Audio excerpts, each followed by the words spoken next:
നമസ്കാരം. വെളിച്ചം ചാനലിലേക്ക് സ്വാഗതം. 2026 ഏപ്രിൽ 11, 12 തീയതികളിലെ ദിനഫലങ്ങൾ, രാശിഫലങ്ങളാണ് ഇതിൽ പറയുന്നത്. 12 രാശിക്കാരെക്കുറിച്ച് പറയുന്നുണ്ട്. ഒരു ദിവസം നമ്മൾ മിനിമം അറിഞ്ഞിരിക്കേണ്ട ജ്യോതിഷ വിവരങ്ങൾ ഏറ്റവും ചുരുക്കിയാണ് ഇതിൽ പറയാൻ ശ്രമിക്കുന്നത്. പിന്നെ ഇതൊക്കെ പറഞ്ഞു തരുന്നതിന് ദക്ഷിണ പണമായിട്ട് ഞങ്ങൾ ചോദിക്കുന്നില്ല. പകരം ദയവായി ഞങ്ങളുടെ ചാനൽ സബ്സ്ക്രൈബ് ചെയ്യുക. പിന്നെ ജ്യോതിഷപരമായ നിങ്ങളുടെ സംശയങ്ങൾക്ക് ഞാൻ വാട്സാപ്പിലൂടെ മറുപടി പറയുന്നതാണ്. ഫോൺ വിളിക്കരുത്, മെസ്സേജ് അയയ്ക്കുക. എൻ്റെ വാട്സാപ്പ് നമ്പർ 9847291363. ഇതിൻ്റെ കറക്റ്റ് ടൈമിംഗ് പറയുകയാണെങ്കിൽ ഏപ്രിൽ 10 വൈകിട്ട് 6:03 PM മുതൽ ഏപ്രിൽ 13 വെളുപ്പിന് 3:44 AM വരെയാണ് ഈ ഫലങ്ങൾ അനുഭവവേദ്യമാകുന്നത്. ആദ്യം ഭാഗ്യ നിറങ്ങൾ നോക്കാം.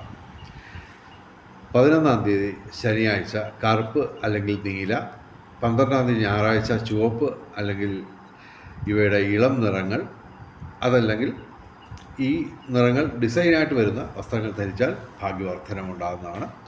ആദ്യം നമുക്ക് ബ്രഹ്മമുഹൂർത്തം നോക്കാം.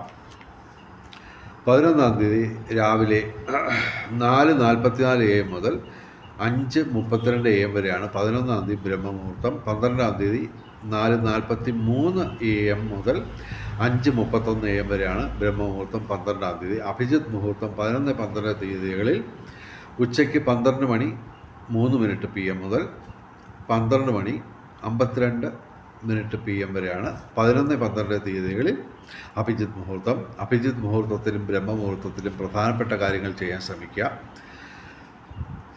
ബ്രഹ്മമുഹൂർത്തത്തിൽ പ്രാർത്ഥനയ്ക്കും ക്ഷേത്ര ദർശനത്തിനും സമയം കണ്ടെത്തുക. ഇനി രാഹുകാലം 11-ാം തീയതി രാവിലെ 9:24 AM മുതൽ 10:56 AM വരെയാണ് 11-ാം തീയതി രാഹുകാലം. 12-ാം തീയതി രാഹുകാലം വൈകിട്ട് 5:02 PM മുതൽ വൈകിട്ട് 6:34 PM വരെയാണ് 12-ാം തീയതി രാഹുകാലം. രാഹുകാലത്ത് യാത്രകൾ ഒഴിവാക്കുക. അതുപോലെ തന്നെ പ്രധാനപ്പെട്ട കാര്യങ്ങളിൽ നിന്ന് വിട്ടുനിൽക്കുക. ഇനി ഭാഗ്യ നമ്പറുകൾ നോക്കാം. 11-4-2026 7 ഏറ്റവും വലിയ ഭാഗ്യസംഖ്യ. 2, 1, 4, 9, 6 ഇവയും ഭാഗ്യസംഖ്യകളാണ്. 12-4-2026 8 ഏറ്റവും വലിയ ഭാഗ്യസംഖ്യ. 9, 3, 2, 1, 4 ഇവയും ഭാഗ്യസംഖ്യകളാണ്. ഇനി ഫലങ്ങൾ നോക്കാം. മേടം രാശി. അശ്വതി, ഭരണി, കാർത്തിക ആദ്യ പാദം. മേടം രാശിക്ക് ഗുണദോഷ സമ്മിശ്രത്തിൽ അല്പം ദോഷാധിക്യമുള്ള ദിവസങ്ങളാണ്. ബുധൻ ഇവിടെ പ്രതികൂലമായിട്ട് വന്നിട്ടുണ്ട്. അത് ഏപ്രിൽ 11 വെളുപ്പിന് 1:17 AM ബുധൻ മീനം രാശിയിലേക്ക് വരുന്നത്. അത് മേടം രാശിക്ക് പ്രതികൂലമാണ്. അപ്പോൾ 4 ഗ്രഹങ്ങൾ 12-ാം ഭാവത്തിൽ നഷ്ടസ്ഥാനത്ത് പ്രതികൂലമായിട്ട് വ്യയസ്ഥാനത്ത് നിൽക്കുന്നു. ഞായറാഴ്ച ശിവന്, ചൊവ്വാഴ്ച മുരുകന്, ബുധനാഴ്ച ശ്രീകൃഷ്ണന് വഴിപാടുകൾ നടത്തുക. ശനിയാഴ്ച ശിവന്, അയ്യപ്പന്, ശനിക്ക് വഴിപാടുകൾ നടത്തുക. ചന്ദ്രൻ ഇവിടെ അനുകൂലമായിട്ട് നിൽക്കുന്നു. അപ്പോൾ അതിൻ്റെ ഒരു മെച്ചം ഉണ്ട്. പക്ഷേ 12-ാം ഭാവത്തിൽ 3 പാപഗ്രഹങ്ങൾ ഉൾപ്പെടെ 4 ഗ്രഹങ്ങൾ നിൽക്കുന്നതിൻ്റെ ഒരു പ്രതികൂലാവസ്ഥ മേടം രാശിക്കുണ്ട്. അതുകൊണ്ടാണ് ഗുണദോഷ സമ്മിശ്രത്തിൽ തന്നെ അല്പം പ്രശ്നമുള്ള ദിവസങ്ങളാണെന്ന് ഞങ്ങൾ പറയുന്നത്. കാര്യമായിട്ടുള്ള നേട്ടങ്ങളൊന്നും മേടം രാശിക്ക് ഈ ദിവസങ്ങളിൽ പ്രതീക്ഷിക്കാനാവില്ല. അല്പം പ്രശ്നങ്ങളുള്ള ഒരു കാലത്തിലേക്കാണ് മേടം രാശി നീങ്ങുന്നത്. താമസിയാതെ സൂര്യൻ 14-ാം തീയതി പ്രതികൂലമായിട്ട് വരും. മെയ് 11 മറ്റോ ചൊവ്വയും പ്രതികൂലമായിട്ട് ജന്മത്തിൽ വരും. അപ്പോൾ അതൊക്കെ അല്പം പ്രശ്നം ഉണ്ടാക്കുന്ന കാര്യങ്ങളാണ്. എന്തായാലും മേടം രാശിക്ക് വലിയൊരു ഭാഗ്യമുള്ള ഒരു കാലഘട്ടം കഴിയുന്നു. ഇനി അല്പം ഒരു 2-3 മാസത്തേക്ക് അത്ര നല്ല മാസങ്ങളല്ല. മേടൻ രാശിക്ക് ഈ ദിവസങ്ങൾ അത്ര നല്ല അനുഭവങ്ങൾ ഉണ്ടാകാൻ സാധ്യതയില്ല. തീർച്ചയായിട്ടും അപകടങ്ങൾ കരുതിയിരിക്കുക. പ്രത്യേകിച്ച് ചൊവ്വ പ്രതികൂലമായിട്ട് നിൽക്കുന്നു. അത് മെയ് 11 കൂടുതൽ ഗുരുതരമായിട്ടുള്ള രീതിയിൽ ജന്മത്തിൽ വരും. ഓക്കെ, അപ്പോൾ ഏകദേശം ഒരു മെയ് 11 ശേഷവും ഒരു 40-45 ദിവസം പ്രതികൂലമായിരിക്കും ചൊവ്വ. അപ്പോൾ വാഹന അപകടങ്ങൾ ശ്രദ്ധിക്കുക, തീപ്പൊള്ളൽ ശ്രദ്ധിക്കുക, ശാരീരിക മാനസിക അസ്വസ്ഥതകൾ പ്രതീക്ഷിക്കുക. തീർച്ചയായിട്ടും ഈശ്വരനുമായിട്ട് ചേർന്ന് നിന്ന് കഴിഞ്ഞാൽ ഈ പ്രതികൂലാവസ്ഥ നമുക്ക് മറികടന്ന് ഗുണാധിക്യം നേടിയെടുക്കാൻ കഴിയും. ഇനി ഇടവൻ രാശി കാർത്തിക അവസാന 3 പാദം, രോഹിണി മകയിര ആദ്യ 2 പാദം. ഇടവൻ രാശിക്ക് അത്യധികം ഗുണാധിക്യമുള്ള ദിവസങ്ങളാണ്. ചന്ദ്രൻ ഡയറക്റ്റായിട്ട് അനുകൂലമല്ല എങ്കിലും പൊതുവെ ഇവർക്ക് പ്രതികൂലമായിട്ട് ഒരു ഗ്രഹവുമില്ല. അതാണ് ഏറ്റവും പ്രധാനപ്പെട്ട കാര്യം. അത് മാത്രമല്ല 6 ഗ്രഹങ്ങൾ ഡയറക്റ്റായിട്ട് അനുകൂലമാണ്. ശനിയും വ്യാഴവും ചൊവ്വയും സൂര്യനും ഉൾപ്പെടെ 11ാം ഭാവത്തിൽ ലാഭസ്ഥാനത്ത് ഇവർക്ക് നിൽക്കുകയാണ്. അപ്പോൾ തീർച്ചയായിട്ടും വിവിധ സ്രോതസ്സിൽ നിന്ന് ധനവരവ്, ഭൗതിക സുഖങ്ങൾ, ഗൃഹലാഭം, വാഹനലാഭം, അതുപോലെ തന്നെ രാഷ്ട്രീയ രംഗത്തും പൊതുരംഗത്തും ഉയർച്ച, റിയൽ എസ്റ്റേറ്റ് മേഖലയിൽ നേട്ടം, കലാസാഹിത്യ രംഗത്തും ബൗദ്ധിക രംഗത്തും വിദ്യാഭ്യാസ രംഗത്തും ഉയർച്ച, ദൈവാധീനം, അതുപോലെ തന്നെ തൊഴിൽപരമായിട്ട് നേട്ടം ഉണ്ടാവും ഈ മീനമാസം മുഴുവൻ. ഓക്കെ, അതുപോലെ സന്താന ഗുണം, പിതൃഗുണം ഇവയൊക്കെ അനുഭവപ്പെടും. പിതൃസ്വത്ത് ലഭിക്കാം. അതുപോലെ ഏർപ്പെടുന്ന ഏതൊരു കാര്യത്തിനും ഒരു വിജയസാധ്യത നിലനിൽക്കും. ടെക്നിക്കൽ മേഖലയിൽ നേട്ടം ഉണ്ടാവും. പൊതുവെ ഇടവൻ രാശിക്ക് അത്യധികം ഗുണാധിക്യമുള്ള ദിവസങ്ങളാണ്. ഓക്കെ, ഇനി മിഥുനം രാശി. മിഥുനം രാശി എന്ന് പറയുമ്പോൾ മകയിരം അവസാന 2 പാദം, തിരുവാതിര പുണർത ആദ്യ 3 പാദം. മിഥുനം രാശിക്ക് ഗുണാധിക്യമാണ് കാണുന്നത്. എങ്കിലും ചന്ദ്രൻ ഇവിടെ പ്രതികൂലമായിട്ട് നിൽക്കുന്നു. അപ്പോൾ തിങ്കളാഴ്ച ശിവന്, വ്യാഴാഴ്ച മഹാവിഷ്ണുവിന് വഴിപാടുകൾ നടത്തുക. ശനിയാഴ്ച വ്രതമെടുത്ത് ശിവന്, അയ്യപ്പന്, ശനിക്ക് വഴിപാടുകൾ നടത്തുക. പൊതുവെ ഇവർക്ക് ഗുണാധിക്യമാണ് നമ്മൾ കാണുന്നത്. 6 ഗ്രഹങ്ങൾ ഇവർക്ക് അനുകൂലമായിട്ട് നിൽക്കുന്നു. ബുധൻ ഇവിടെ കർമ്മഭാവത്തിൽ അനുകൂലമായിട്ട് വന്നു കഴിഞ്ഞു ഈ 11ാം തീയതി രാവിലെ വെളുപ്പിന് മുതൽ. ഓക്കെ, ഭാഗ്യപരീക്ഷകൾ സാധ്യതയുണ്ട്. പിതൃഗുണം, സന്താന നേട്ടം, തൊഴിൽപരമായിട്ട് നേട്ടം. തൊഴിൽ മേഖലയിൽ അല്പം തിരക്ക് പിടിച്ച ഒരവസ്ഥയായിരിക്കും. എങ്കിലും ആ തിരക്ക് നിങ്ങൾക്ക് അനുകൂലമായിട്ട് മാറ്റിയെടുക്കാൻ പറ്റും. 10ാം ഭാവത്തിൽ കർമ്മഭാവത്തിൽ 4 ഗ്രഹങ്ങൾ ഒത്തുകൂടിയിരിക്കുകയാണ്. അതിൽ ശനി കണ്ടകശനി ആണെങ്കിലും തൊഴിൽപരമായിട്ടുള്ള നേട്ടം പൊതുവെ നമുക്ക് പ്രതീക്ഷിക്കാം.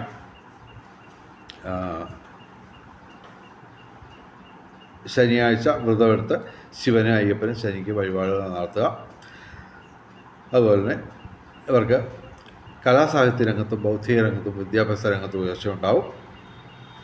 ഭൗതിക സുഖങ്ങൾ, വിവിധ സ്രോതസ്സിൽ നിന്ന് ധനവരവ്, റിയൽ എസ്റ്റേറ്റ് മേഖലയിൽ നേട്ടം, രാഷ്ട്രീയ രംഗത്തും പൊതുരംഗത്തും ഉയർച്ച, നിയമപരമായ പ്രശ്നങ്ങളിൽ നേട്ടം പ്രതീക്ഷിക്കാം. പൊതുവെ തൊഴിൽപരമായിട്ട് ഇവർക്ക് ഈ മീനം മേടം മാസങ്ങൾ വളരെയധികം അനുകൂലമായിരിക്കും. തൊഴിൽപരമായിട്ട് പിതൃഗുണം, സന്താന നേട്ടം ഇവയൊക്കെ നേട്ടം ഉണ്ടാവും.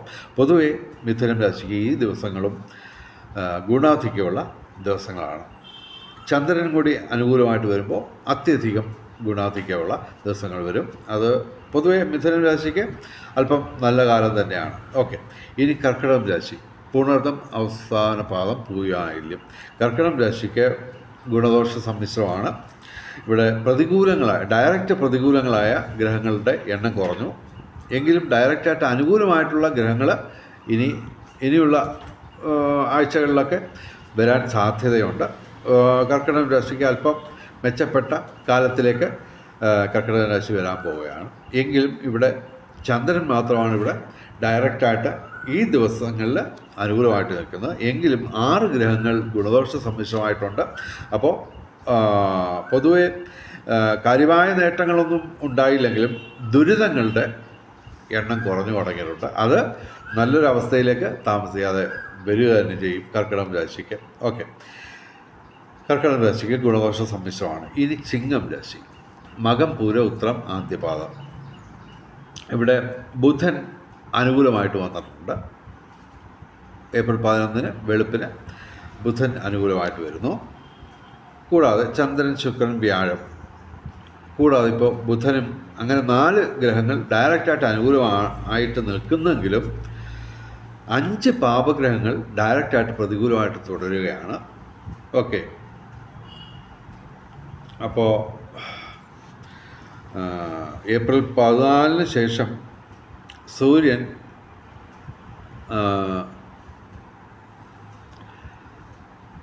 പ്രതികൂല അവസ്ഥയിൽ നിന്ന് മാറും. അപ്പോൾ ചെറിയ നല്ലൊരു മാറ്റം വരും. ഭാഗ്യസ്ഥാനത്തേക്ക് സൂര്യൻ വരും. അതും ഉച്ചരാശിയായ മേടന രാശിയിലേക്കായിരിക്കും. അപ്പോൾ അത് 14-ാം തീയതി മുതൽ ബെറ്ററായിട്ട് തുടങ്ങും കാര്യങ്ങളൊക്കെ. എങ്കിലും ചൊവ്വ ഇവിടെ അഷ്ടമത്തിൽ തുടരും മെയ് 11 വരെ. അതിനുശേഷം ഇവർക്ക് ചിങ്ങം രാശിക്ക് ഭാഗ്യസ്ഥാനത്തേക്ക് ചൊവ്വ പ്രതികൂലമല്ലാത്ത ഒരവസ്ഥയിലേക്ക് വരും. അപ്പോൾ താമസിയാതെ ഇവർക്ക് ഈ ഇപ്പോഴത്തെ ഒരു പ്രതികൂലാവസ്ഥ മറികടക്കാൻ പറ്റും. ശനി മാത്രം അഷ്ടമശനിയായിട്ട് തുടരുമെങ്കിലും അതുപോലെ തന്നെ സർപ്പവും ശിഖയും പ്രതികൂലമായിട്ട് നിൽക്കുന്നു, അത് തുടരും. എങ്കിലും ചൊവ്വയുടെയും സൂര്യൻ്റെയും ഒരു പ്രതികൂലാവസ്ഥ താമസിയാതെ, അതായത് മെയ് 11 ആകുമ്പോഴത്തേക്ക് ആ പ്രതികൂലാവസ്ഥ മാറി ഡയറക്റ്റായിട്ട് അനുകൂലമല്ലെങ്കിലും ആ പ്രതികൂലാവസ്ഥയൊക്കെ മാറും. അപ്പോൾ ഒരു മെയ് 11, ഇപ്പോൾ ഈ ഏപ്രിൽ 11-നും മെയ് 11-നും ഇടയ്ക്ക് കുറച്ച് ദുഷ്കരമായ കാലമാണെങ്കിലും അത് മാറുക തന്നെ ചെയ്യും. മെയ് 11 മുതൽ കാര്യങ്ങൾ ബെറ്ററായിട്ട് തുടങ്ങും. അപ്പോൾ ചിങ്ങം രാശിക്കും നല്ല കാലം വരാൻ പോവുകയാണ്. ഓക്കെ, ഇവിടെ ചന്ദ്രൻ, ശുക്രൻ, ബുധൻ, വ്യാഴം ഇവ അനുകൂലമായിട്ട് നിൽക്കുന്നു. അപ്പോൾ ഇവർക്ക് ഒരു പരിധി വരെ ഇവർക്ക് ബന്ധങ്ങൾ ഊഷ്മളമാവും. ഭൗതിക സുഖങ്ങൾ ഒക്കെ ഒരു പരിധി വരെ ഇവർക്ക് ലഭിക്കും. വിവിധ സ്രോതസ്സിൽ നിന്ന് ധനവരവുണ്ടാവും. പൊതുവെ അതുപോലെ തന്നെ കലാസാഹിത്യ രംഗത്തും ബൗദ്ധിക രംഗത്തും വിദ്യാഭ്യാസ രംഗത്തും ഒക്കെ ഉയർച്ച ഉണ്ടാവും. അതിനൊക്കെ പരിധികളുണ്ട്. കാരണം ഇവിടെ 5 പാപഗ്രഹങ്ങൾ ഡയറക്റ്റായിട്ട് പ്രതികൂലമായിട്ട് നിൽക്കുന്നു. എല്ലാ ദിവസവും ശിവക്ഷേത്രത്തിലും സർപ്പപ്രതിഷ്ഠയുള്ള ക്ഷേത്രങ്ങളിലും ദർശനം നടത്തുക. പിന്നെ ഞായറാഴ്ച ശിവന്, ചൊവ്വാഴ്ച മുരുകന് വഴിപാടുകൾ നടത്തുക. ശനിയാഴ്ച വ്രതമെടുത്ത് ശിവന്, അയ്യപ്പന്, ശനിക്ക് വഴിപാട് നടത്തുക.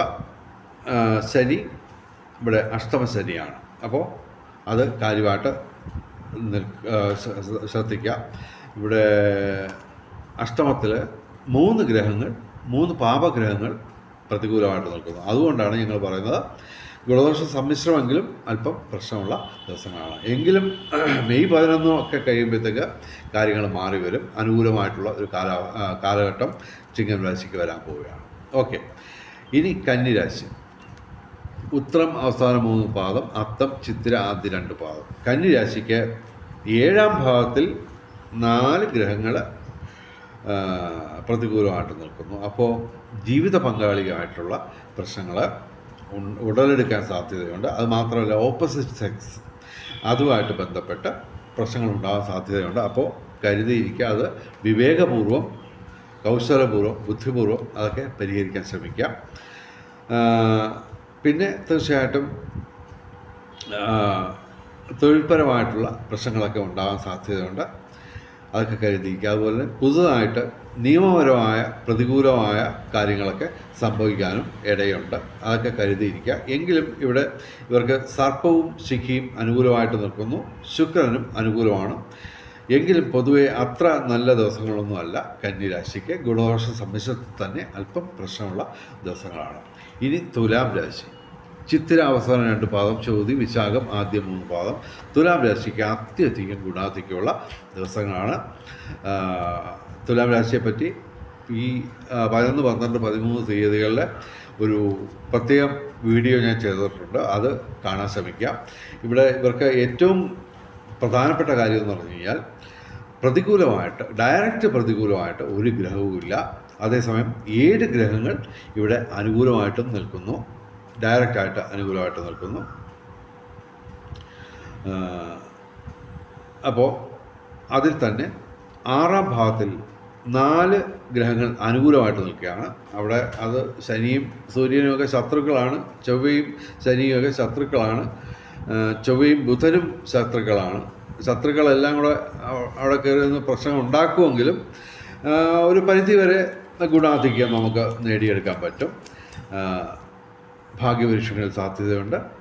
രാഷ്ട്രീയ രംഗത്തും പൊതുരംഗത്തും ഉയർച്ചയുണ്ടാവും. എല്ലാ കാര്യത്തിനും ഒരു വിജയസാധ്യത നിലനിൽക്കും. ദൈവാധീനമുണ്ട്.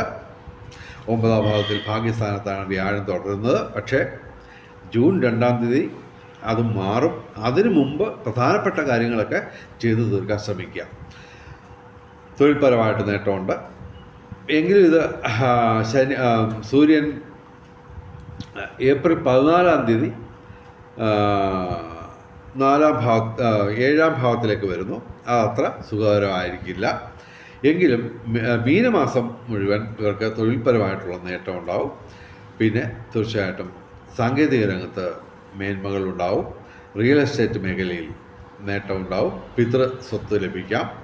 പിതാവുമായിട്ട് ബന്ധപ്പെട്ട് പിതൃഗുണം, സന്താന നേട്ടം. പിന്നെ തീർച്ചയായിട്ടും ഇവർക്ക് രാഷ്ട്രീയ രംഗത്തും പൊതുരംഗത്തുമൊക്കെ ഉയർച്ചയുണ്ടാകും. പൊതുവെ തുലാം രാശിക്ക് ഈ 11, 12 തീയതികൾ അത്യധികം ഗുണാധിക്യമുള്ള ദിവസങ്ങളാണ്. ഇനി വൃശ്ചികം രാശി. വിശാഖം അവസാന പാദം, അനിഴം, തൃക്കേട്ട. വൃശ്ചികം രാശിക്ക് ഗുണദോഷ സമ്മിശ്രമാണ്. ഡയറക്റ്റായിട്ട് അനുകൂലമായിട്ട് കാര്യമായ ഗ്രഹങ്ങളൊന്നുമില്ല. വ്യാഴം ഡയറക്റ്റായിട്ട് പ്രതികൂലവുമാണ്. വ്യാഴാഴ്ച മഹാവിഷ്ണു ക്ഷേത്രത്തിൽ വഴിപാട് നടത്തുക. ഇവർക്ക് 7 ഗ്രഹങ്ങൾ ഗുണദോഷ സമ്മിശ്രമായിട്ട് നിൽക്കുന്നു. കാര്യമായിട്ടുള്ള നേട്ടങ്ങളൊന്നും ഉണ്ടാവില്ലെങ്കിലും ദുരിതങ്ങളൊന്നും തന്നെ ഉണ്ടാവില്ല. പൊതുവെ വൃശ്ചികം രാശിക്ക് ഗുണദോഷ സമ്മിശ്രമായിട്ട് ഫലം പറയുന്നു. ഇനി ധനുരാശി. മൂലം, പൂരാടം, ഉത്രാടം ആദ്യ പാദം. ധനുരാശിക്ക് ചൊവ്വയും ശനിയും പ്രതികൂലമാണ്, ഡയറക്റ്റായിട്ട് പ്രതികൂലമാണ്. അപ്പോൾ അപകടങ്ങൾ കരുതിയിരിക്കുക. അതുപോലെ ചൊവ്വാഴ്ച മുരുകന്, ശനിയാഴ്ച വ്രതമെടുത്ത് ശിവന്, അയ്യപ്പ ശനിക്ക് വഴിപാടുകൾ നടത്തുക. എങ്കിലും ഇവർക്ക് 5 ഗ്രഹങ്ങൾ ഡയറക്റ്റായിട്ട് അനുകൂലമാണ്. ഭാഗ്യപരീക്ഷങ്ങളിൽ സാധ്യതയുണ്ട്. കലാസാഹിത്യ രംഗത്തും ബൗദ്ധിക രംഗത്തും വിദ്യാഭ്യാസ രംഗത്തും ഉയർച്ചയുണ്ടാവും. ബന്ധങ്ങൾ ഊഷ്മളമാവും. അതുപോലെ തന്നെ വിവിധ സ്രോതസ്സിൽ നിന്ന് ധനവരവുണ്ടാവും. അതുപോലെ തന്നെ സുഹൃത്ത് ബന്ധങ്ങൾ പുഷ്ടിപ്പെടും. ആ ബന്ധങ്ങൾ ഇപ്പോൾ അല്ലെങ്കിൽ ഭാവിയിൽ നേട്ടം ഉണ്ടാക്കുക തന്നെ ചെയ്യും. ധനുരാശിക്ക് ഈ ദിവസങ്ങളിൽ ഗുണാധിക്യമാണ് ഞങ്ങൾ പറയുന്നത്. ഓക്കെ. ഇനി മകരം രാശി.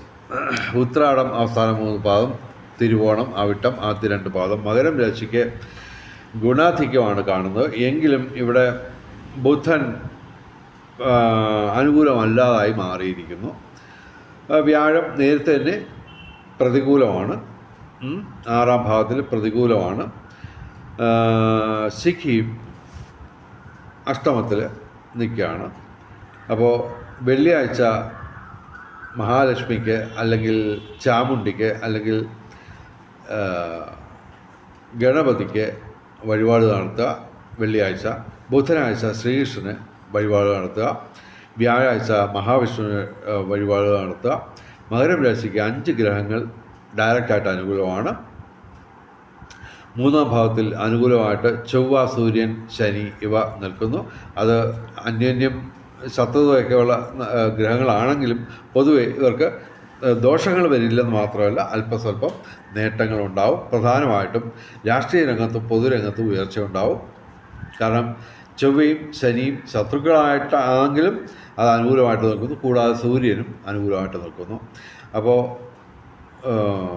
പൊതുരംഗത്തും രാഷ്ട്രീയ രംഗത്തും ഉയർച്ചയുണ്ടാവും. ഭൂമി ക്രയവിക്രയങ്ങളുടെ നേട്ടമുണ്ടാവും. നിയമപരമായ പ്രശ്നങ്ങൾ ഉണ്ടായാലും അത് മറികടക്കാൻ പറ്റും. ഇവർ ഏർപ്പെടുന്ന ഏതൊരു കാര്യത്തിനും ഒരു വിജയസാധ്യതയുണ്ടാവും. മീനമാസം മുഴുവൻ ഇവർക്ക് തൊഴിൽ ഭാഗ്യം, പിതൃഗുണം, സന്താന നേട്ടം ഇവ ഉണ്ടാവും. ധനവരവ് കൂടിയിരിക്കും. പൊതുവെ മകരം രാശിക്ക് ഈ ദിവസങ്ങൾ ഗുണാധിക്യമുള്ള ദിവസങ്ങളാണ്. ഇനി കുംഭൻ രാശി അവിട്ടം അവസാന 2 പാദം, ചതയം പൂരിട്ടാതി ആദ്യ 3 പാദം. കുംഭൻ രാശിക്ക് ഗുണദോഷ സമ്മിശ്രത്തിൽ തന്നെ അല്പം പ്രശ്നമുള്ള ദിവസങ്ങളാണ്. എങ്കിലും പ്രതികൂലങ്ങളായിട്ടുള്ള ഗ്രഹങ്ങളുടെ എണ്ണം കുറഞ്ഞു തുടങ്ങിയിട്ടുണ്ട്. അത് മാത്രമല്ല, ഇതിപ്പോൾ ഞാൻ ഗുണദോഷ സമ്മിശ്രത്തിൽ തന്നെ അല്പം പ്രശ്നമുള്ള ദിവസങ്ങളാണെന്ന് പറയാൻ കാരണം ചന്ദ്രൻ ഇവിടെ പ്രതികൂലമായിട്ട് നിൽക്കുന്നു 12ാം ഭാവത്തിൽ. അപ്പോൾ ചന്ദ്രൻ ഈ 13-ാം തീയതി 14-ാം തീയതിയൊക്കെ അനുകൂലമായിരിക്കും. അപ്പോൾ അങ്ങനെ വരുമ്പോൾ നമുക്ക് ശനി, സർപ്പം, ശിഖി ഇവ 3 മാത്രമായിരിക്കും 13-ാം തീയതിക്ക് ശേഷം പ്രതികൂലമായിട്ട് നിൽക്കുന്നത്. പിന്നെ സൂര്യൻ അനുകൂലമായിട്ട് മാറും ഏപ്രിൽ 14-ന്. ഓക്കെ, അപ്പോൾ ചുരുക്കത്തിൽ കുംഭൻ രാശിക്ക് അല്പം നല്ല കാലമൊക്കെ തുടങ്ങാൻ പോവുകയാണ്. ജന്മത്തിൽ നിന്നും 12ാം ഭാവത്തിൽ നിന്നുമൊക്കെ ഗ്രഹങ്ങളൊക്കെ മാറി തുടങ്ങി. അത് ജന്മത്തിൽ നിന്നൊന്ന് മാറി ഇതായിട്ടൊക്കെ വരികയാണെങ്കിൽ കാര്യങ്ങളെല്ലാം റെഡിയാവും. പ്രത്യേകിച്ച് ഏപ്രിൽ 14-ന് സൂര്യൻ ഈ 3ാം ഭാവത്തിലേക്ക് മേടം രാശിയിലേക്ക് വരുമ്പോൾ അനുകൂലമായിട്ട് തൊഴിൽപരമായിട്ടുള്ള നേട്ടമുണ്ട്. ഇപ്പോൾ 2ാം ഭാവത്തിലാണ് സൂര്യൻ നിൽക്കുന്നത്. അത് ഗുണദോഷ സമ്മിശ്രമായിട്ട് ഫലം തരും. ബുധൻ ഇവിടെ അനുകൂലമായിട്ട് വന്നിട്ടുണ്ട്, എങ്കിലും അത് നീചരാശിയിലാണ്. അപ്പോൾ വലിയ നേട്ടങ്ങൾ ഇല്ലെങ്കിലും പൊതുവേ കുംഭൻ രാശിക്ക് ഈ ചന്ദ്രൻ്റെ ഒരു പ്രതികൂലാവസ്ഥ കൊണ്ട് ചെറിയ പ്രശ്നങ്ങളൊക്കെ ഉണ്ടാകാൻ സാധ്യതയുണ്ട്. എന്നാൽ തന്നെയും ഗുണദോഷ സമ്മിശ്രത്തിൽ തന്നെ ഒരു ചെറിയ പ്രശ്നങ്ങളുള്ള ദിവസങ്ങളായിട്ടേ ഞങ്ങൾ പറയുന്നുള്ളൂ. എന്തായാലും കുംഭൻ രാശിക്ക് താമസിയാതെ നല്ല കാലമൊക്കെ തുടങ്ങാൻ പോവുകയാണ്. ഓക്കെ, ഇവർക്ക് കലാസാഹിത്യ രംഗത്തും ബൗദ്ധിക രംഗത്തും വിദ്യാഭ്യാസ രംഗത്തും ഒക്കെ ഉയർച്ചയുണ്ടാവും. ഭൗതിക സുഖങ്ങളുണ്ടാവും. ഇവർ ശനിയാഴ്ച ശിവന് അയ്യപ്പ ശനിക്ക് വഴിപാട് നടത്തുക. എല്ലാ ദിവസവും ശിവക്ഷേത്രത്തിലും സർപ്പപ്രതിഷ്ഠയുള്ള ക്ഷേത്രങ്ങളിലും ദർശനം നടത്തിയാൽ ഗുണകരമായിരിക്കും. പൊതുവെ കുംഭൻ രാശിക്ക് നല്ല കാലം തുടങ്ങാൻ പോകുന്നതിൻ്റെ ഒരു തുടക്കകാലമാണ്. അത് ഈ 13-ാം തീയതി തൊട്ട് ബെറ്ററായിട്ട് കാര്യങ്ങൾ വരിക തന്നെ ചെയ്യും. കുംഭൻ രാശിക്ക് തൽക്കാലം ഈ ദിവസങ്ങളിൽ ഞങ്ങൾ ഗുണദോഷ സമ്മിശ്രത്തിൽ തന്നെ അല്പം പ്രശ്നമുള്ള ദിവസങ്ങളായിട്ട് പറയുന്നു. ഇനി മീനം രാശി പൂരിട്ടാതി അവസാന പാദം, ഉത്രട്ടാതി, രേവതി. മീനം രാശിക്ക് അല്പം പ്രശ്നമുള്ള ദിവസങ്ങൾ തന്നെയാണ്. കാരണം പ്രതികൂലമായിട്ട് 4 ഗ്രഹങ്ങൾ ഡയറക്റ്റായിട്ട് പ്രതികൂലമായിട്ട് അവർക്ക് ജന്മത്തിൽ തന്നെ നിൽക്കുകയാണ്. അതിൽ ശനിയുണ്ട്, സൂര്യനുണ്ട്, ബുധനുണ്ട്. ബുധനിപ്പോൾ പ്രത്യേകം വന്നതാണ്. ചൊവ്വയുണ്ട്. അപ്പോൾ അത് അത്ര സുഖകരമായിട്ടുള്ള കാര്യമല്ല. അപകടങ്ങൾ കരുതിയിരിക്കുക. അതുപോലെ തന്നെ സർപ്പവും പ്രതികൂലമായിട്ട് നിൽക്കുകയാണ്. പക്ഷെ ഒരു നവംബർ മാസങ്ങളിലൊക്കെ ആകുമ്പോൾ സർപ്പം ഇവർക്ക് അനുകൂലമായിട്ട് വരും. നവംബർ മാസമൊക്കെ ആകുമ്പോഴത്തേക്കും. പിന്നെ ചൊവ്വ മെയ് 11-ന് ജന്മത്തിൽ നിന്ന് മാറും. അത് ആ പ്രതികൂലാവസ്ഥ മാറും. പിന്നെ സൂര്യനും ഈ ഏപ്രിൽ 14-ാം തീയതി പ്രതികൂലമല്ലാതായി മാറും. എങ്കിലും ജന്മശനി തുടരും ഏകദേശം 1 വർഷം കൂടി, 1.25 വർഷം കൂടി. എന്തായാലും മീനം രാശിക്ക് താമസിയാതെ തന്നെ ഈ ഒരു ഡയറക്റ്റ് പ്രതികൂലാവസ്ഥയിൽ നിന്ന് തീർച്ചയായിട്ടും ഒരു മോചനം ഉണ്ടാവും. ഡെഫിനറ്റായിട്ടും ഇപ്പോൾ ഈ ദിവസങ്ങളിൽ ചന്ദ്രൻ അനുകൂലമാണ്, 11ാം ഭാവത്തിൽ ലാഭസ്ഥാനത്താണെങ്കിലും നമുക്ക് കാര്യമായ ഗ്രഹങ്ങളൊന്നും ഡയറക്റ്റായിട്ട് അനുകൂലമില്ല. അത് മാത്രമല്ല, ഡയറക്റ്റായിട്ട് പ്രതികൂലമായിട്ട് കുറേ ഗ്രഹങ്ങൾ, ചൊവ്വ, സൂര്യൻ, ശനി, സർപ്പം, ഈ 4 പാപഗ്രഹങ്ങൾ ഡയറക്റ്റായിട്ട് പ്രതികൂലമായിട്ട് നിൽക്കുന്നു. എങ്കിലും താമസിയാതെ നേട്ടങ്ങളുണ്ടാവും. ഇവർ ജന്മശനി ആയതിനാൽ വ്രതമെടുത്ത് ശനിയാഴ്ച ശിവന് അയ്യപ്പന് ശനിക്ക് വഴിപാടുകൾ നടത്തുക. ഞായറാഴ്ച ശിവന്, ചൊവ്വാഴ്ച മുരുകന്, ബുധനാഴ്ച ശ്രീകൃഷ്ണന് വഴിപാടുകൾ നടത്തുക. എല്ലാ ദിവസവും ശിവക്ഷേത്രത്തിലും സർപ്പപ്രതിഷ്ഠയുള്ള ക്ഷേത്രങ്ങളിലും ദർശനം നടത്തുക. വെളിച്ചം ചാനലിൻ്റെ മുഴുവൻ പ്രേക്ഷകർക്കും സർവകാര്യ വിജയം, സർവവിധ സൗഭാഗ്യം, രാജകീയ സുഖഭോഗങ്ങൾ, അപ്രതീക്ഷിത ധനലാഭങ്ങൾ, അപ്രതീക്ഷിത സൗഭാഗ്യങ്ങൾ ഇവ ഗുരുവായൂരപ്പൻ അനുഗ്രഹിച്ചു തന്ന് എല്ലാവരുടെയും ജീവിതത്തിൽ വെളിച്ചവും ഐശ്വര്യവും സമ്പൽ സമൃദ്ധിയും വന്നു ചേരട്ടെ എന്ന് പ്രാർത്ഥിച്ചുകൊണ്ട് വീഡിയോ അവസാനിപ്പിക്കുന്നു. നമസ്കാരം, ശുഭദിനം.